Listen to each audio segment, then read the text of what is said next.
नमस्कार मित्रांनो, मी शेळके वकील कोल्हापूर जिल्हा सत्र न्यायालयात मी प्रॅक्टिस करत आहे. माझा फोन नंबर आहे 940-323-1100. मित्रांनो, आजच्या व्हिडिओमध्ये फार महत्त्वाची गोष्ट आपण पाहणार आहोत. थोडासा व्हिडिओ जास्त अंतराचा आहे, त्यामुळं थोडासा संपूर्ण पाहिला असता तर तुम्हाला तुमचा दावा 100% कोणत्या मुद्द्यावरनी जिंकता येतो हे आपण ह्या आजच्या व्हिडिओमध्ये पाहणार आहोत. तुमचं दावा दाखल केल्यानंतर जे अंतिम आर्ग्युमेंट असतं ते कोणत्या प्रकारचं असावं आणि त्यामध्ये कोणते मुद्दे समावेश असावेत ह्याबद्दल आज आपल्या व्हिडिओमध्ये आपण पाहणार आहोत. कारण तुम्हाला जर 100% अंतिम निकालाची जर गॅरंटी जर दाव्याकडून पाहिजे असेल तर तुमच्या दाव्यामध्ये अंतिम जे आर्ग्युमेंट असतं, फायनल आर्ग्युमेंट असतं ते फार महत्त्वाचं असतं. मित्रांनो, ज्यावेळी आपण कोर्टामध्ये एखादा दावा दाखल करत असतो, मग तुमचा वाटपाचा दावा असू दे किंवा अन्य प्रकारचा कोणताही दावा असू दे, सिव्हिल प्रोसिजरचा, तर दावा दाखल केल्यानंतर महत्त्वाच्या काही जे टप्पे असतात ते कोणकोणते असतात आणि अंतिम आर्ग्युमेंट त्याच्यासाठी का महत्त्वाचं आणि त्याच्यावर तुमचा जो दाव्याचा निकाल अवलंबून असतो तो अंतिम आर्ग्युमेंटवर अवलंबून असतो. मित्रांनो, आपण सुरुवातीला जे आपण पाहतो, ज्यावेळी अंतिम आर्ग्युमेंट कोर्टामध्ये केलं जातं त्यावेळी तुमचा वकील आणि प्रतिवादीचा वकील हे कोर्टामध्ये समोरासमोर आर्ग्युमेंट आणि तुम्ही संपूर्ण दाव्यामध्ये कोणकोणती कागदपत्र, कोणकोणते पुरावे, कोणकोणते साक्षीदार दिले हे कोर्टाला सांगत असतात. आणि सांगत असताना तुम्ही महत्त्वाची गोष्ट लक्षात ठेवली पाहिजे. तुम्ही वादी असा किंवा प्रतिवादी असा, तुमच्या दाव्यामध्ये हे महत्त्वाचे मुद्दे आलेत का हे तुम्ही तपासू शकता. दावा जर तुमचा आता कोणत्या स्टेजवर आहे हे पहा देन, त्यानंतर तुम्ही सदरचं आर्ग्युमेंट पुढं होणार आहे ह्या दृष्टिकोनातून ही सगळे कागदपत्र ह्या व्हिडिओतल्या मुद्द्याप्रमाणे तुमचे आहेत का ती आधी पाहून घ्या.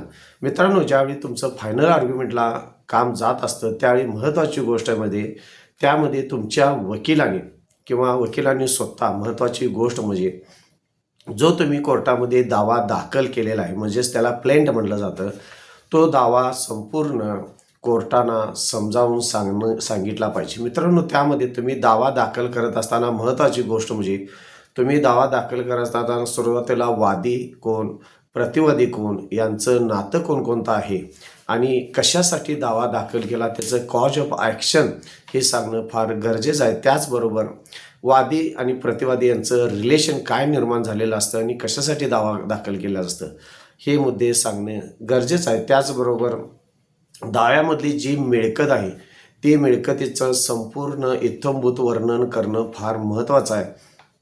चुकीच्या पद्धतीनं वर्णन तुमच्या दाव्यामध्ये असेल आणि चुकीच्या पद्धतीनं आर्ग्युमेंटमध्ये जर तुमचं वर्णन झालं तर तुमचा दावासुद्धा त्याच्यावर परिणाम दाव्यावर होऊ शकतो. त्यामुळे जे काय मिळकतीचं वर्णन असेल त्याच्या चारी दिशा आणि स्पेसिफिक हे वर्णन पाहिजे. अन्यथा मोगमध्ये जर वर्णन असेल तर न्यायाधीशांना न्याय निर्णय देत्यावेळी कन्फ्युजन होऊन तुमच्या दाव्यावर त्याचा परिणाम होत असतो.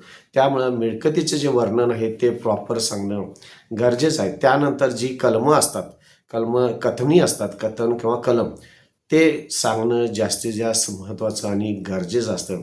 त्यानंतर महत्त्वाची गोष्ट येते, तुम्ही दाव्यामध्ये नेमकी मागणी प्रतिवादीकडून काय केलेलं आहे. तुम्ही मनाई मागितलेली आहे, तुम्ही त्यामध्ये अतिक्रमण काढून मागितलेलं आहे का, मनाई मागत असताना इतर रिस्पॉन्सच्याकडून कुणी हरकत अडथळा करून मागितले आहे किंवा तुम्ही सरस निर्णयाने वाटप करून मागितलं आहे किंवा खरेदीपत्र रद्द करून मागितले, कोणती दाव्यामध्ये मागणी केलेली आहे त्याचा स्पष्ट उल्लेख तुम्ही तुमच्या आर्ग्युमेंटमध्ये करणं गरजेचं आहे.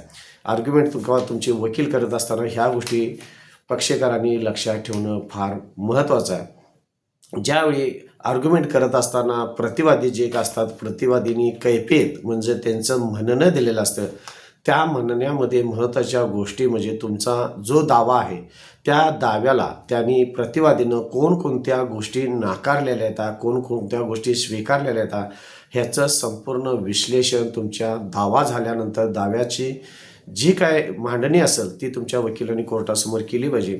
ह्या दाव्यामध्ये तुम्ही तुमची मागणी पूर्ण केल्यानंतर शेवटी कॉज ऑफ ॲक्शन, तुम्हाला नेमकं कोर्टात का दावा दाखल करायची पाळी आली हे तुम्ही कोर्टाला सांगणं गरज आहे. कारण काय घडलं त्यामुळं हा दावा तुम्ही दाखल केलेला आहे. त्याचबरोबर दाखल करत असताना तुम्ही तुमच्या बाजूनं दावा आहे का हे सांगणं गरजेचं आहे.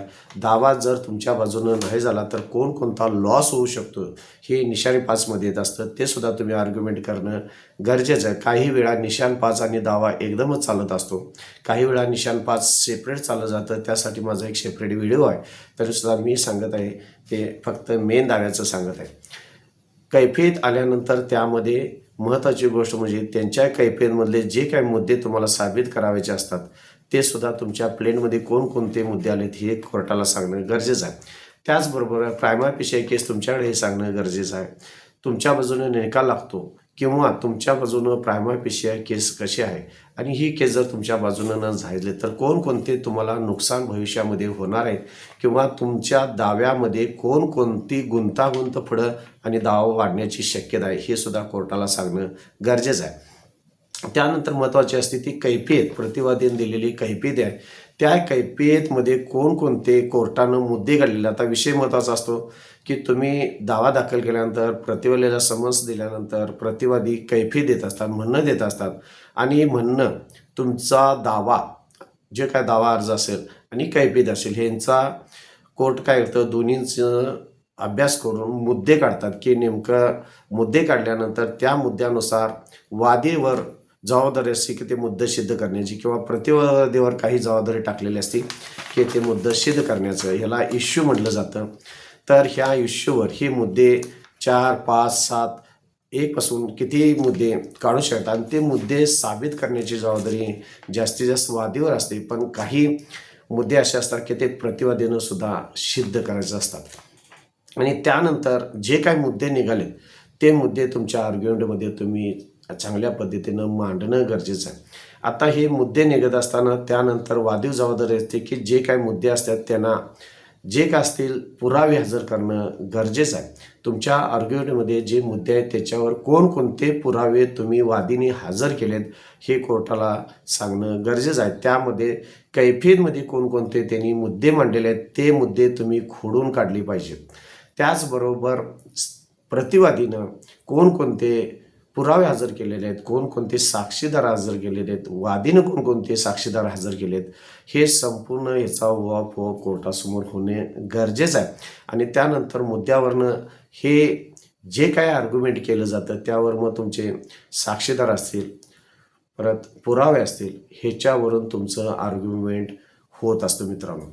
त्यानंतर महत्त्वाचा मुद्दा येतो तो साक्षीदार कोणकोणते तपासले, त्यांनी कोणकोणती बाजू ह्या दाव्यामध्ये मांडली हे आर्ग्युमेंटमध्ये मेहरबान कोर्टाला सांगणं फार महत्त्वाचं आहे. आता हे आर्ग्युमेंट करत असताना वरती जज साहेब हे ऐकून घेत असतात. आता महत्त्वाची गोष्ट आहे तुमच्या वकिलांनी पक्षकारांनी लक्षात ठेवलंच पाहिजे की फक्त वरती जज साहेब ऐकतात म्हणून काही पण लांबड लावणे, काही मुद्दे बोलणे असं अजिबात करून चालणार नाही.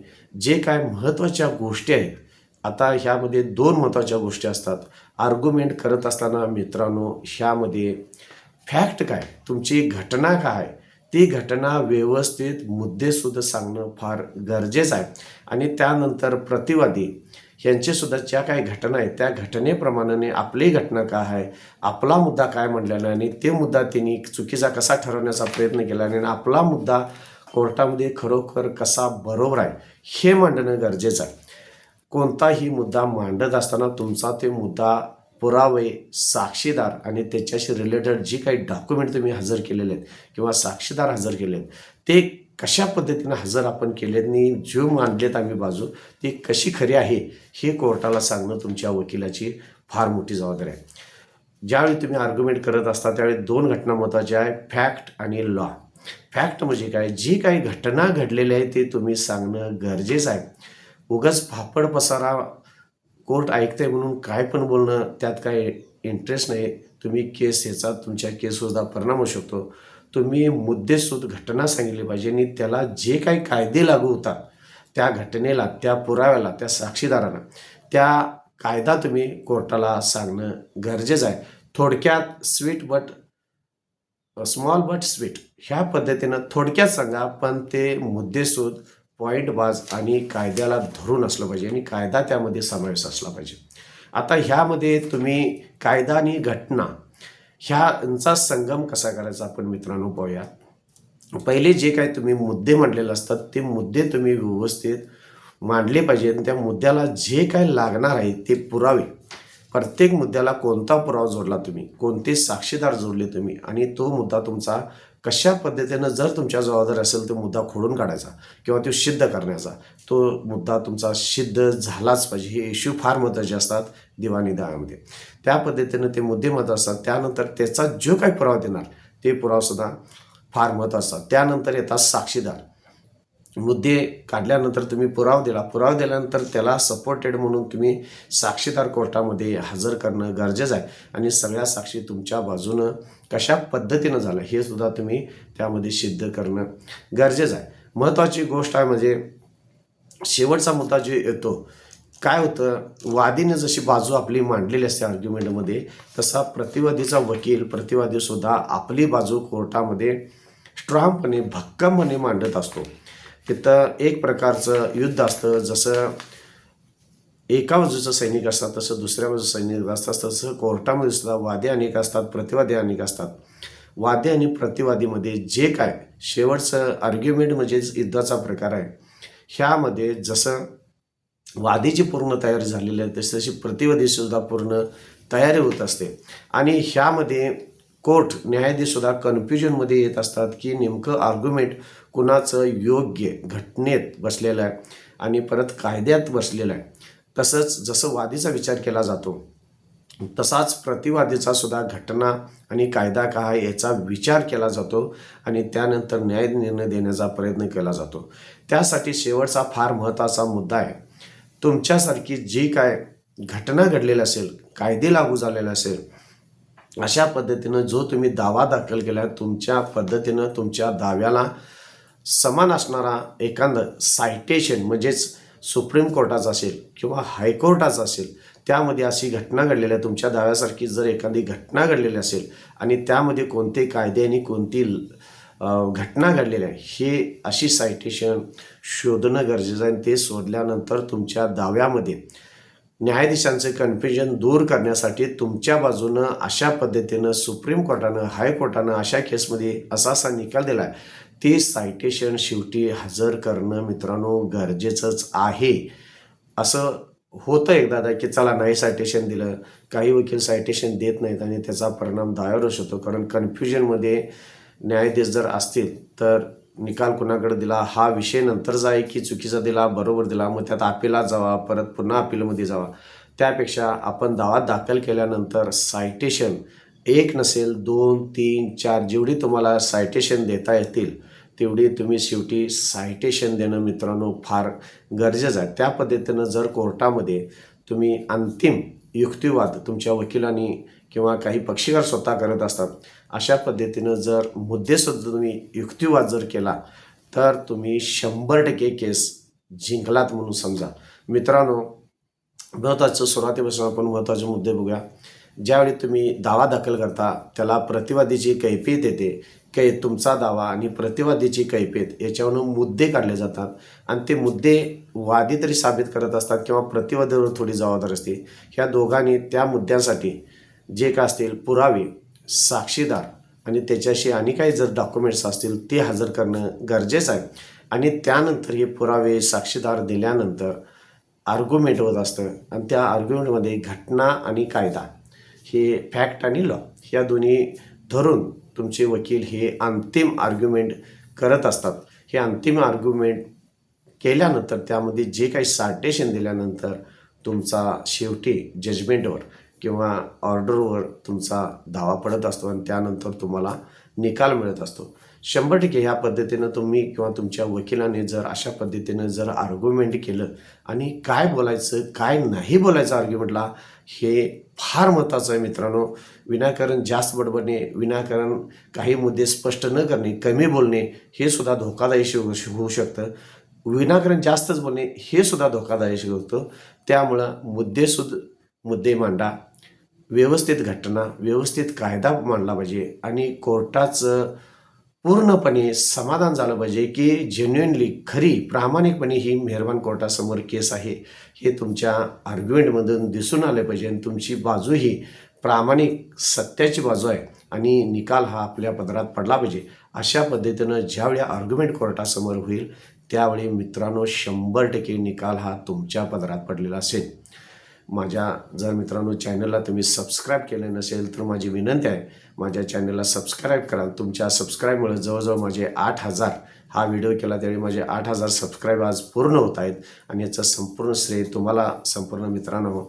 कारण माझ्याकडनं जेवढं काय मला कायद्याचं ज्ञान मला मिळालं आणि ते ज्ञान तुमच्यापत्र पोचावं आणि सर्वसामान्य माणसाच्यापत्र हे ज्ञान जावं अशी माझी प्रामाणिक इच्छा. आणि सदरचं ज्ञान देत असताना मी मोफत सल्ला देत असतो, पण काहींना विनंती आहे, 1 वेळा 2 वेळा ठीक आहे, पण सातत्यानं फोन करून शक्यतो वेळ त्यांचाही जात असतो आणि माझा जात असतो, कारण त्यांनी स्वतः केससाठी वकील नेमलेले असतात. महत्त्वाचा मुद्दा असेल त्यावेळी फोन करा, त्याच्याबद्दल काही अडचण नाही. पण विनाकारण सातत्यानं चुकीच्या पद्धतीनं फोन करून फोन मोफत सल्ला म्हणून करणं तसं मला तरी चुकीचं वाटतं. पण योग्य सल्ला असेल ते तर मी 100% तुम्हाला चांगल्या पद्धतीनं माहिती देण्याचा प्रयत्न करेल, ज्ञान माझ्याकडे जेवढा देण्याचा प्रयत्न करेल.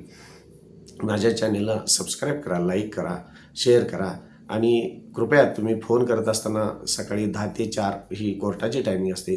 5 नंतर 8-9 वाजेतर जरी फोन केला असा तरी मी त्या प्रश्नांचे उत्तर देऊ शकतो. धन्यवाद मित्रांनो.